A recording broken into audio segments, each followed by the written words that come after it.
Mes craintes pour Nico Paz étaient totalement justifiées, complètement justifiées. Ce gars est incroyablement bon, vraiment exceptionnel. Le match qu'il a joué avant-hier avec le Como contre la Lazio était absolument spectaculaire. Et attention, parce que l'offre est arrivée. Vous vous souvenez quand je vous disais « Attention, le Tottenham envisage de mettre 70 millions sur la table, une somme qui pourrait convaincre le Como. » Comment le Real Madrid réagirait-il face à une telle somme d'argent? Eh bien, je vais vous raconter ce qui s'est passé, car l'offre a bel et bien été faite. Il y a eu un appel du Como au Real Madrid, et dans cette vidéo, je veux vous expliquer ce qui s'est déroulé. Heureusement, il semble que l'opinion de Florentino Pérez et de la direction du Real Madrid sur Nico Paz soit assez proche de la mienne, ce qui me réjouit. Vraiment, ça me fait plaisir. Alors, allons-y, parlons de tout ça, et aussi d'un peu de Rodrigo Goes, de Mastantuono, de Thibaut Courtois et de Jacobo Ramon, qui a également brillé hier avec le Como. La contra du Real Madrid est en feu en ce moment. Elle casse tout. Allez, on y va avec ça et bien plus dans la vidéo qui suit. C'est parti. Bonjour les Madridistas. Très heureux de la victoire, des 3 points et du clean sheet. On continue et on se retrouve au Bernabéu la semaine prochaine. À la Madrid. Bonjour à tous, amis et amis de YouTube. Comment allez-vous? Bienvenue dans une nouvelle vidéo où nous allons parler des dernières nouvelles du Real Madrid. Aujourd'hui, nous allons aborder plusieurs noms qui font l'actualité du club blanc ce lundi. Après la grande victoire d'hier, une démonstration éclatante, un 3-0 contre Oviedo. C'était pratiquement une exhibition du Real Madrid. À part quelques minutes de flottement dû à une erreur de Xavi Alonso avec ses changements qui ont désorganisé l'équipe, il a ensuite rectifié le tir. Mais hormis ces 8 à 10 minutes, le match du Real Madrid hier était excellent. Ça donne de l'optimisme, ça donne envie de suivre ce Real Madrid, de voir comment il évolue, comment il grandit. Avant le prochain match contre Mallorca samedi, pour la 3e journée de Liga, avant la trêve FIFA, j'espère qu'on verra une progression par rapport au match contre Osasuna et Oviedo. Le Real va dans la bonne direction. Mais avant d'entrer dans le vif du sujet, laissez-moi vous parler de l'AFE, l'Association des footballeurs espagnols, qui veille aux intérêts des joueurs. Ils ont dit non au match à Miami que Javier Tebas voulait organiser entre Villarreal et le FC Barcelone. Dernière minute, l'AFE s'oppose à ce match à Miami en raison de l'absence de dialogue et d'information avec les joueurs. C'est un manque de respect envers eux. Ils demandent du respect et de la transparence. Selon la Cadnasser, les joueurs disent non à Tebas. Même les capitaines du Barça et de Villarreal s'opposent à cette tentative de Tebas d'altérer la Liga espagnole. Gemma Santos, journaliste, nous rapporte que lors d'une réunion virtuelle, les capitaines des 20 clubs de première division, avec le président de l'AFE David Aganzo et le secrétaire général Diego Riva, ont unanimement rejeté ce projet. Ils considèrent cela comme un manque de respect. Même les représentants du Barça et de Villarreal, présents à la réunion, ont dit non. Personne n'accepte cette tentative grossière de manipulation de la Liga. Tebas voulait que le Barça joue 2 fois à domicile contre Villarreal cette saison, en éliminant un déplacement difficile à l'Estadio de la Ceramica. Le Real Madrid a déjà publié un communiqué, soulignant que ce match viole le principe de réciprocité de la Liga. Chaque équipe doit jouer un match à domicile et un à l'extérieur contre chaque adversaire. On verra ce que Tebas invente maintenant, mais les clubs et les joueurs sont clairs, c'est non. Passons maintenant au Real Madrid. Aujourd'hui, pas d'entraînement. Xavi Alonso a donné une journée de repos aux joueurs.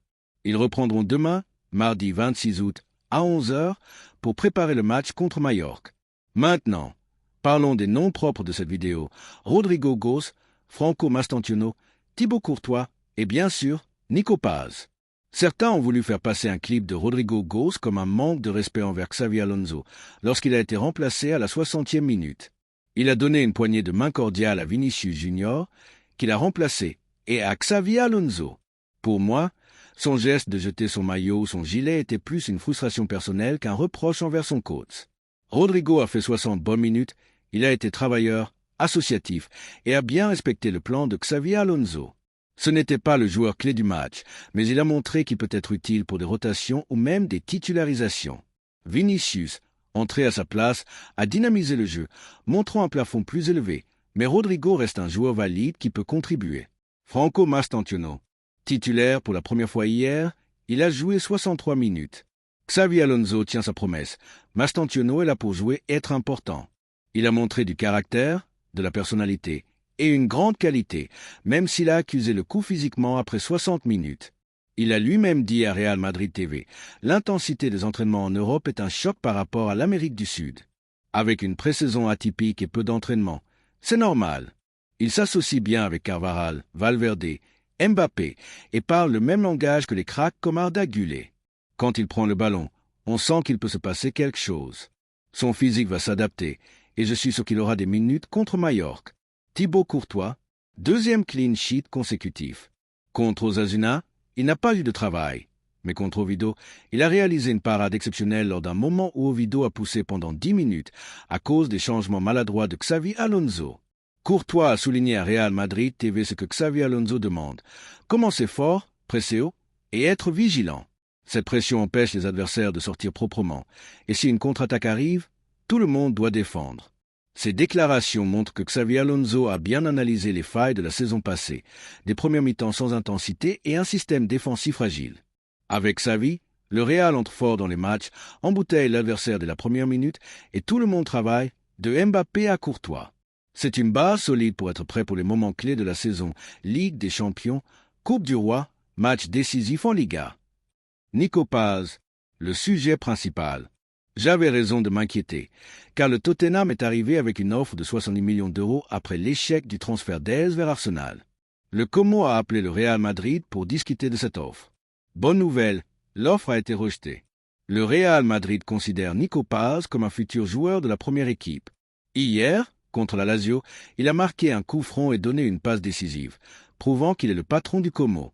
Il a été élu meilleur jeune de Serie A la saison dernière et des clubs comme le Bayer Leverkusen ou l'Inter le suivent. Le Como, qui partage les droits avec le Real Madrid à 50%, a dit non au Tottenham et le Real Madrid était prêt à égaler l'offre pour récupérer Nico Paz s'il le fallait. Selon Fabrizio Romano, Nico Paz restera au Como cette saison, mais son retour au Real Madrid en 2026 est très probable grâce à une clause de recomprat de 10 millions d'euros. Le Real Madrid a accéléré le transfert de Mastantuono à cause de l'intérêt du PSG, ce qui a repoussé le retour de Nico Paz, mais il reste sous contrôle.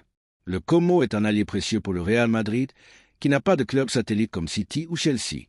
Le Real Madrid compensera le Como pour avoir refusé 35 millions, leur part. Cette compensation pourrait prendre la forme d'argent, de prêts de joueurs ou d'autres accords. Nico Paz est un crack, un joueur destiné à marquer l'histoire du Real Madrid. Avec Mastantuono, Arda Güler et d'autres, ça promet du spectacle. Dites-moi en commentaire ce que vous pensez de tout ça.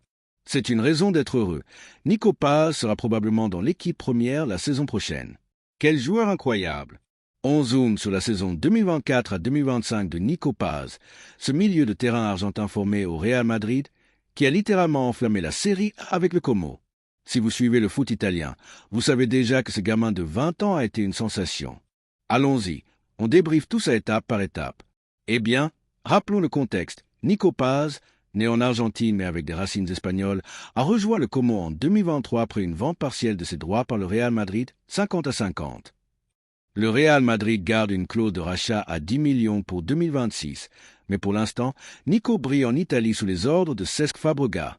Passons aux chiffres, parce que les stats ne mentent pas. Selon FBref et Transfermarkt, Nico Paz a disputé 36 matchs en Serie A sur 38 journées, avec 31 titularisations pour 2765 minutes jouées, soit environ 30,7 matchs complets. Résultat, 7 buts et 9 assists, pour un total de 16 contributions directes au but. Il a été décisif contre des gros comme l'Inter ou la Juventus, avec des passes laser et des frappes de loin. Son rôle? Milieu offensif polyvalent, capable de dribbler, de presser haut et de dicter le tempo. Pour le Como, promu en Serie A, il a été le capitaine général. L'équipe termine à une honorable 12e place, en partie grâce à lui. Sans Nico, ils auraient lutté pour le maintien. Et le clou du spectacle? En mai 2025, Nico Paz est élu meilleur joueur U23 de la Serie A pour la saison 2024 à 2025. Un award bien mérité, comme l'annonçait @Mundo Albiceleste sur X. Il devance d'autres talents comme ceux de la Juve ou du Milan. Pour un gars qui jouait en contrat au Real Madrid l'année d'avant, c'est une ascension fulgurante. En avril-mai, il enchaîne les masterclass et dans le Como a sécurisé sa place en Serie A. En résumé, la saison 2024 à 2025 de Nico Paz, un chef-d'œuvre, 7 buts, 9 assists, un award de meilleur U23 et un impact énorme sur le Como. Ce talent pur, formé au Real, est prêt pour les grands clubs. Qu'en pensez-vous? Dites-le en commentaire. Retour à Madrid en 2026 ou il reste en Italie? Merci d'avoir regardé cette vidéo et j'espère que cette vidéo vous a plu.